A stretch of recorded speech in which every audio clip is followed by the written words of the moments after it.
Assalamu alaikum, si on me suivre l'assistance humanitaire d'urgence pour quelqu'un on dit non. On y a photo quoi dire qu'on image mon de tout on tient à ko fi andi golon holdu golon juste batte na on a renay ara ko dum woni ko image on hara nangi. Assalamu alaikum baba. Bien hara acce hakke kon wadi on eyo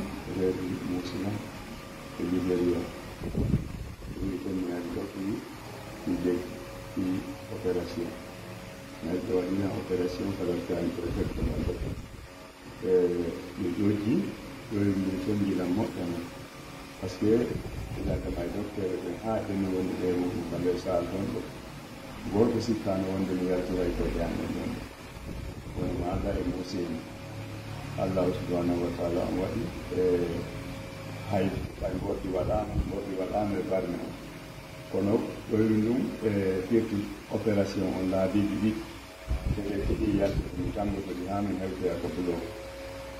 ɓe watta sakkito ɗum ɗo noon ɓe watti ɓe wayri keɗeki ɗi nder tonde ɓe na ko nder suudu majji ɓe waɗi sikko ka nder suudu majji ɓe fiwota ɗon sekkito kadi ɓe ronki ñowude toon ɓe wayi ɓe waɗi ka hakkunde ɓe ñoyi ɓaawo gaɗa joni noon no muusudelan ni moƴƴano simi kala kami waalori ko ɗon to tekki ɗum yaade awa simi weelama ɗo ko fanɗi ko koɗono simi ñaami kam sikkay ko kaaɗi mi waɗi ka nder reedu am mi rondi pus mi wawata ni ɓanndu am ni fof barme on no muusudelan barme on no huutinimi sondilan poto noon ko ɗum yinnomi arugaɗo mi holla on ɓayi Allah subhanahu wa ta'ala on waɗi on wallitotoɓe julɓe ko Allah halfini on o saa'i ɗo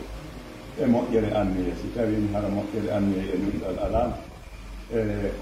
on henndotano ko opportunité ɗo so haray ko ɗum mi ari mi ala usni mi yer komi jogi noon komi dépense ɗum ɗon ka permis opération ni noon mi ala hay pus hay dépense on ñamde ko machallah ko Allah e julɓe Allah ɓe woni okkorde on ti haray ko ɗum woni ko hewtini ɗo mi holla si tawi Allah woni sabu ko waɗi on sabu wallita golla haray ko ɗum woni ko hewtidango. Assalamu aleykum wa rahmatullah. Waleykum salam. Haray ko labta noon mbo yawɗon ni ko yahi boal wano en ɗon ɓe wiilan wonde ɓe waway opérde lan si tawi woni mi heɓi buuɗi ko ɓe lanndi o ko jolɓe lanndi yawnu toon ɗe e tenen yontere feɗɗude tenen feɗɗude ɗo kadi mi holli ɓe par ce que ɓay miɗo mi yi muuse ndi no woniri mi yahi mi holli ɓe ɓeynin noon ɓe ɗon haray ko min toon si mi heɓi mbuuɗi ɗin hannde mi yahi o jel 5 millions 800 mille wonde ɗi kañum opération e lekkere ɗum eyo ɗum ɗon noon ɗum ɗo ɓe ɗokoy aw so kamɓe on ɗo noon ni ko ñaamete wallahi ɗum ɗon wonti ala fi ko yoy ko juuɗe Allah okkilam e senni e dini ɗo ko ɗum ɗon woni wallela nabollan kalaftani yandi miɗo miɗo soñi noon ɗo ɗo ni ɓe ngurande miɗo acciɓe libéria tous mi accidaɓe muɗum ɗum kami ar ɗo kadi ƴeew komi adduno koye muɗum mi dépensi ɗum ɗo hay mbuu mi ruttiraɓe fof kala ƴeew koko cuuɗo Allah okkilam o ko ɗum noon heɓude komi ñaama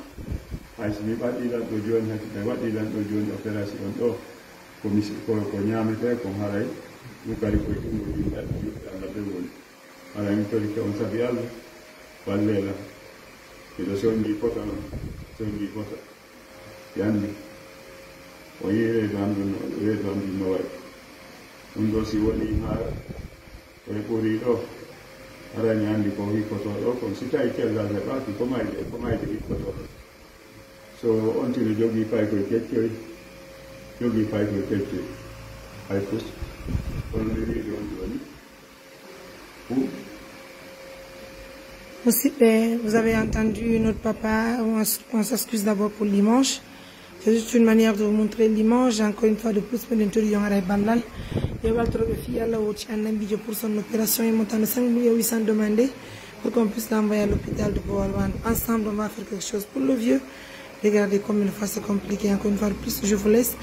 Je vous demande de l'aide urgemment. On va amener le papa à l'hôpital. Sauvons la vie de son papa. Encore une fois de plus, merci pour la confiance. Au revoir.